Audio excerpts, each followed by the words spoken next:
Don't you hate it when you run out of fuel? Towed to the closest petrol station. The fuel gauge still says you have fuel though. If you want to learn how to swear, try changing the fuel sender on a Honda S2000. Firstly, spend almost 2 hours taking out the boot trim and this parcel shelf.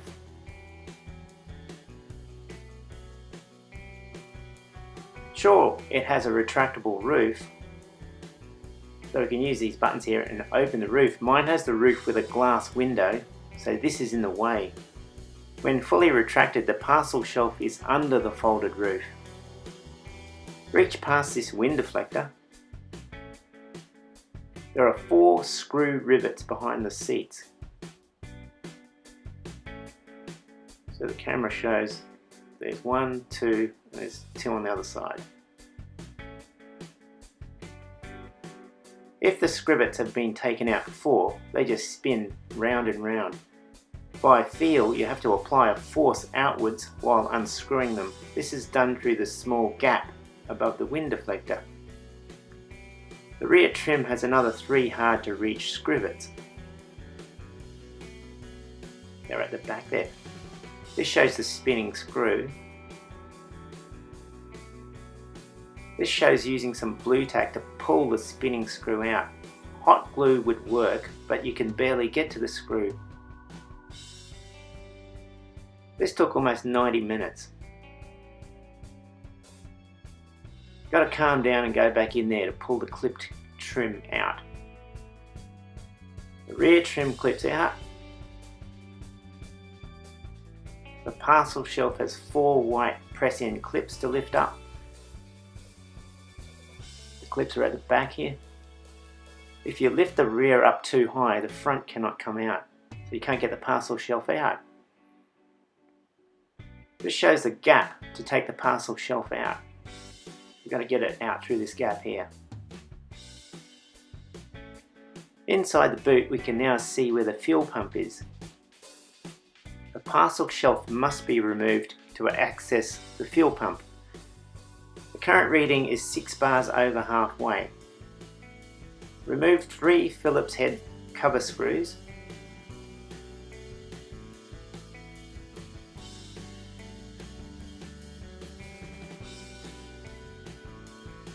Lift the cover and the wires attached to the pump.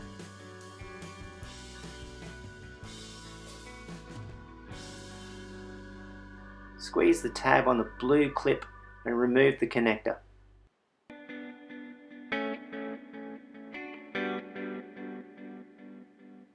These fuel hoses have to be disconnected. The top hose is easier to remove because you can get to it. There is almost no access to the lower hose. I used mini channel lock pliers to hold the connector.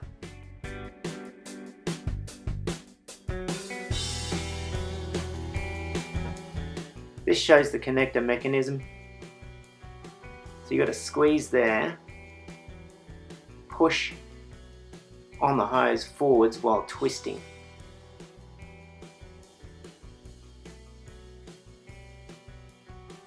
I cleaned the dust off the top of the fuel pump. Used the mini ratchet to remove 7 8mm bolts.